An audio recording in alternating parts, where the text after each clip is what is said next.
now we're back in business. So here it is, the generation I skipped over so many years ago.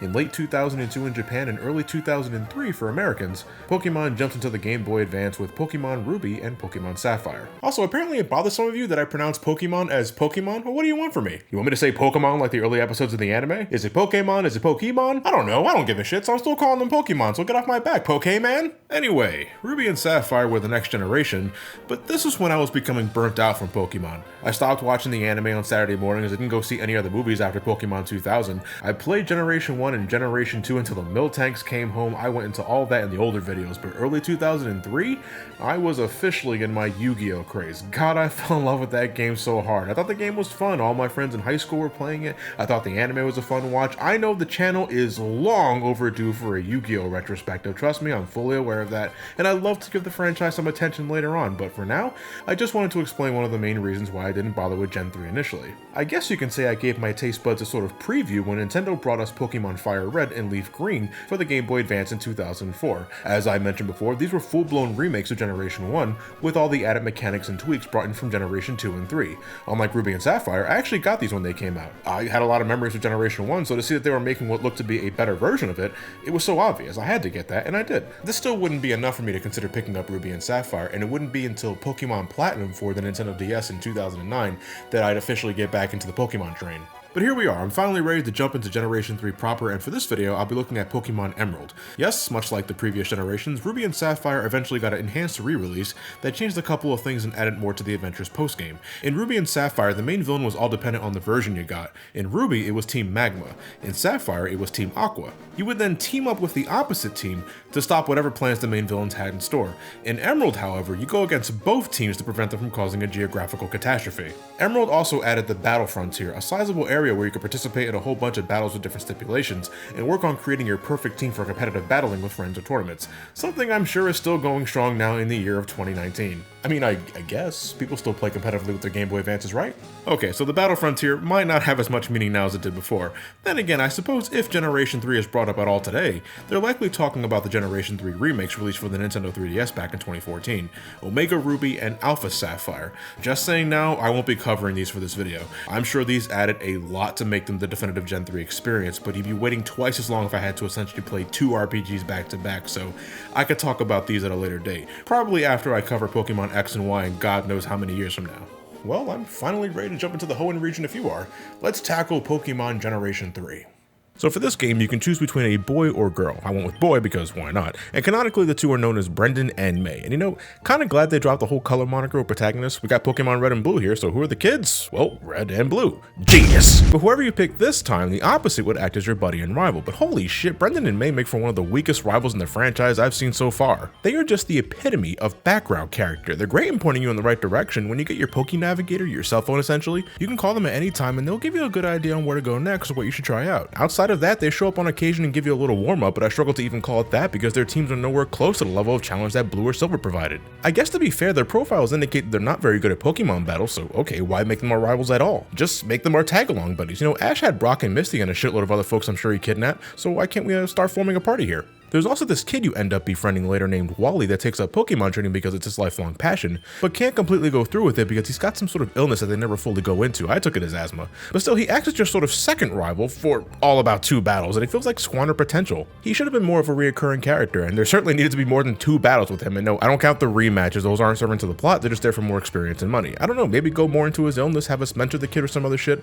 I like Wally as an idea, but I don't think the game does enough to fully flesh him out. But where was I? Alright, my player character is actually new to the Hoenn region. We just moved in, getting our bearings, and even in 2005 we're still using analog clocks, which is super odd because this gen removes the day and night system from previously. Maybe Hoenn is the equivalent of Alaska? I couldn't imagine living in perpetual daylight, I'd lose my mind. But upon heading out to get some fresh air and meeting the neighbors, we end up helping the Pokemon professor of Hoenn, Professor Birch, from his little life or death situation with some random Pokemon in the tall grass. I decided to go with Torchic for this adventure. I've always been keen on the fire starters in Pokemon games, and in this case, fuck, I'm glad I did because Hoenn as a region is severely lacking in good fire types. I never liked the Slugma lineup, I'm not a fan of Numel's design. The only other option I noticed was the Vulpix lineup, but that was super late in the adventure, so hope you're not a fan of fire types. As thanks for saving his life, Professor Birch bestows us the Pokemon we took from his bag and eventually hands us a Pokédex to begin our chronicles. Much like our previous heroes, Brendan yearns to become a Pokemon Master by earning 8 gym badges across the region by defeating different gym leaders and taking on the Pokemon League to become champion. And so my Pokemon journey into the 3rd generation has finally begun. Off I go, and wow, Hoenn sure reminds me a lot of Kanto.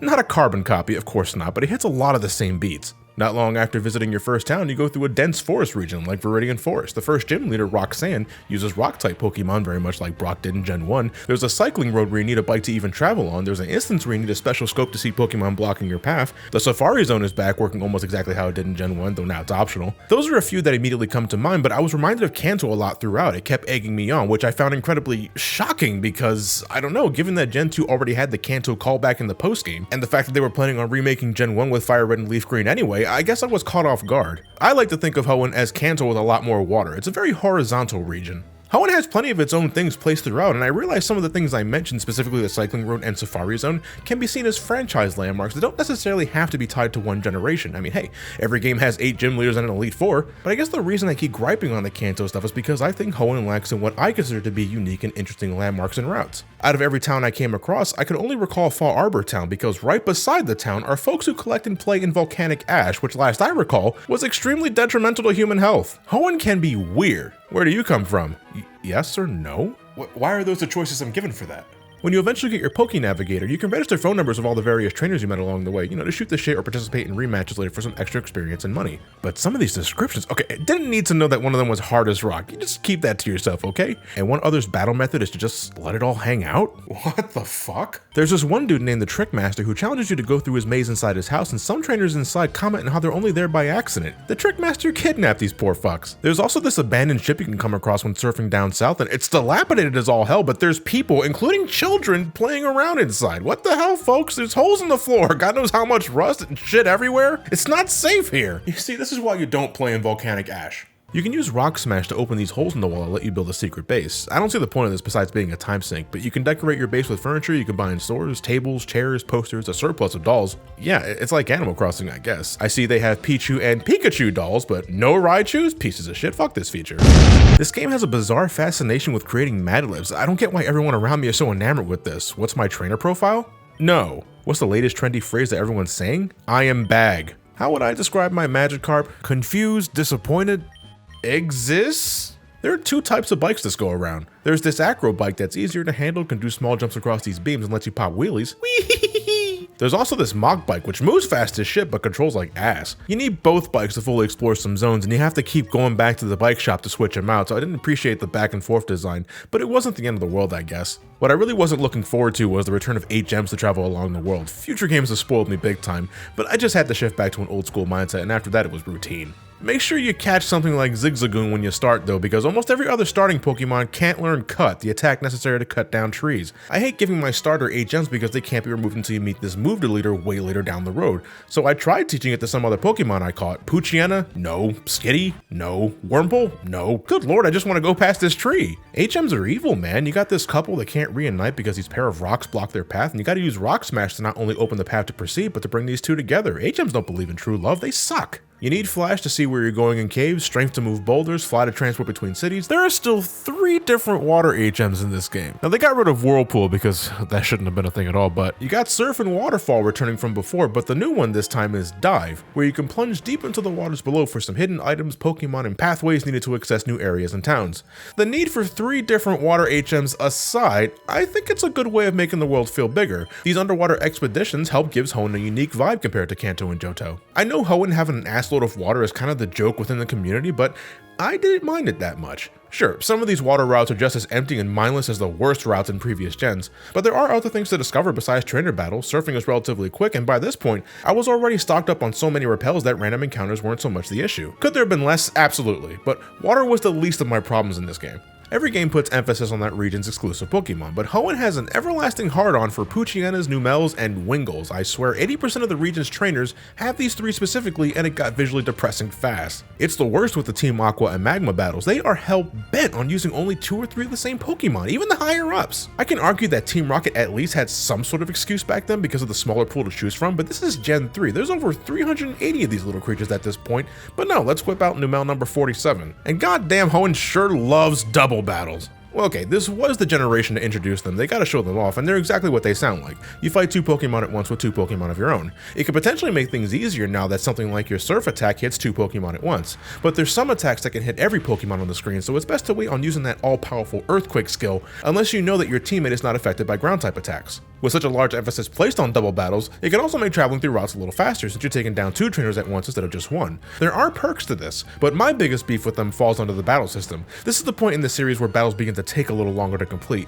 and it's for several reasons. Skills that buff statuses or decrease attributes now have this little effect that plays is visually demonstrated. It's a very small thing, but when a bunch of these go off at once, it makes the battles drag a bit. Doubly so if you're battling in an area that has certain weather in the background, because on top of those, you also have constant reminders every turn that rain is downpouring, sand is blowing, the heat is intense. All these notifications slowly add up time, making me a little antsy. Every Pokemon now have a natural ability tied to them, a special trait that is usually logically tied to a Pokemon's design. For instance, Flygon here may be ground and dragon, but they still can't be hit with something like Dig or Earthquake because their inherent ability, Levitate, makes them immune to those kind of attacks, which makes sense. It may not be a flying type, but they still have wings and are floating above the ground, so yeah. Pokemon also have natures now, I don't know, something to describe their personality or behavioral patterns. It's really just a way to identify what area they specialize in. A Pokemon with an adamant nature, for example, has naturally better attack power than others while having less special attack. There are charts and other shit dedicated to what nature emphasizes what stats. These and abilities have the potential to change the whole dynamic of the battle system. It's not just a matter of knowing type advantages anymore, but now you have to think about what the opposing Pokemon might be hiding in their design.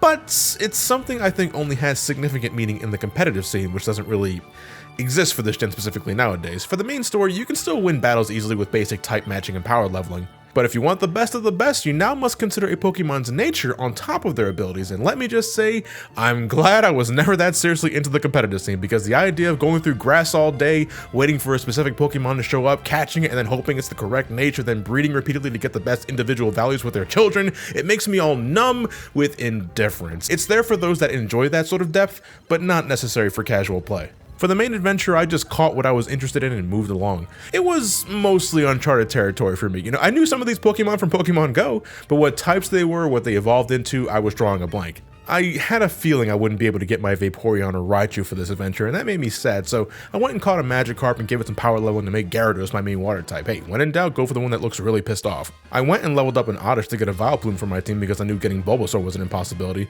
and I was glad to see that I could still get a Kadabra for my lineup when I ran into an Abra early on. But then I figured, okay, John, it's a different generation, you gotta have some representation in there besides your starter, so okay, I went and did just that. I went and caught a Trapinch because I like to have ground type coverage, but I was caught off guard when they eventually evolved into the ground/dragon type Vibrava and finally Flygon. So cool, wasn't expecting to get a dragon type in my team, but it was a pleasant surprise. I struggled thinking what to make my 6th Pokemon, which firstly I couldn't really level until endgame because I always had to have an HM slave in my party just to travel the world. But I eventually decided to make it Slackoth, which when fully evolved into Slacking, oh my god! Their inherent ability makes it so they can only attack every other turn because, you know, they're based on a Sloth nature Slowpoke. But the raw power and defense they have makes them absurdly powerful. My Slacking was about 14 to 15 levels below one of the Elite Four's strongest Pokemon, but my Slacking was still able to tank hits and deliver some juicy retribution in return. Yeah, they're slow, but with the right setup, Slacking is a fucking beast. You can still have your Pokemon hold items to give them added bonuses to their attacks, depending on the item, of course. And Hoenn, man, I tell you, they got a stranglehold on the berry market. Berries are everywhere in this game, of all flavors too. Those that heal injuries, status effects, buff your Pokemon, those that make Pokemon friendlier. And you can grow a surplus of these by planting them in soil and giving them a good watering occasionally. I ended up not doing much of this because I thought the standard potions and healing items were enough, but with this many berries to choose from, it's like you're playing Harvest Moon.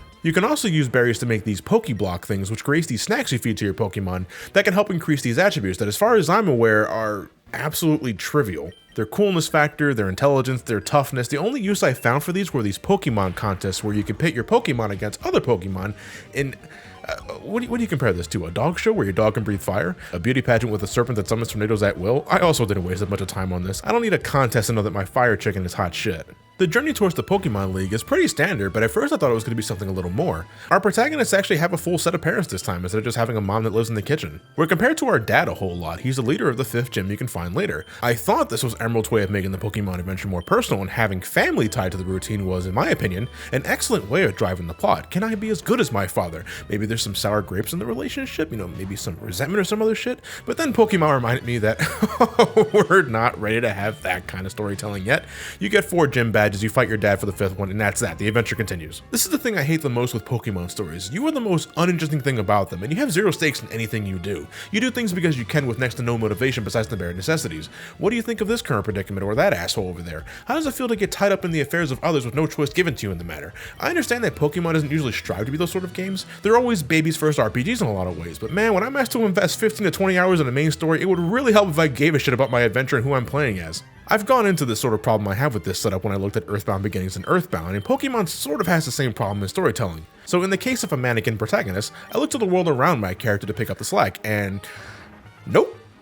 Christ, the main subplot, I guess, involves these two organizations, Team Aqua and Team Magma, causing problems across the region. They want to use the power of these orbs to awaken ancient Pokemon sleeping deep within Hoenn. Team Magma wants to unleash the power of Groudon to create more land, while Team Aqua wants to unleash the power of Kyogre to create vast oceans. Both teams believe they're in the right and that the other team are a bag of dicks and want to create their ideal environment where Pokemon can thrive. They're not on the same level as evil as Team Rocket, who use Pokemon as slaves pretty much, but their end goals put the world at risk, and boy does that seem pretty topical nowadays, doesn't it? Every once in a while along the journey, because I swear the game can't make up its mind if this is supposed to be the main plot or not, we find both teams causing trouble in a weather facility or on top of a mountain, and then we get them to skedaddle for a brief time, but soon enough they find the means to awaken the ancient Pokemon, and because I think they're disgruntled neighbors or something, they begin to clash, causing geographical pandemonium to occur, heavy downpours filling the sky, areas getting flooded, lightning bolts tearing from the heavens, potentially putting the whole region, no, the entire world at risk.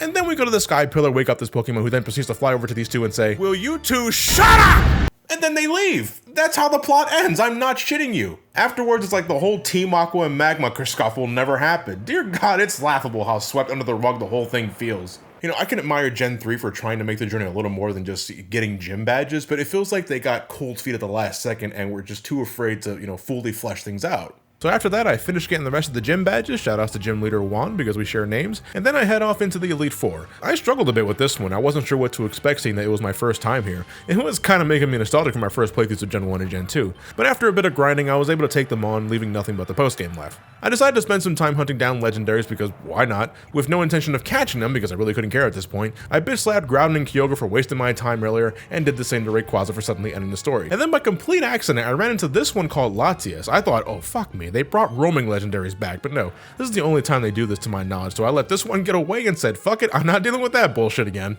Gen 3 also has these golem looking legendaries, Registeel, Regice, and Regirock. I call them the Reggies, which I can't say out loud without thinking of this Reggie. And okay, without a guide, how did kids figure this shit out? You find this underwater cave with this sign that shows you Braille. I'm sorry, what? You know blind people usually read this by feeling out the bumps of the letters, but this is a flat screen. I can't read this shit. So according to the Braille, you gotta please the Reggies by having a Relicanth in your party, as well as a Wailord. So you gotta catch a Wailmer, then evolve it. Then you put them in specific spots in your lineup. You then need to use Dig in a specific spot, so I hope you didn't overwrite that one use TM too early, otherwise you got a power level or ground type that has it. Then you have to visit these 3 shrines that open up, do something cryptic in front of their doors to get them to open, which finally grants you an opportunity to catch them.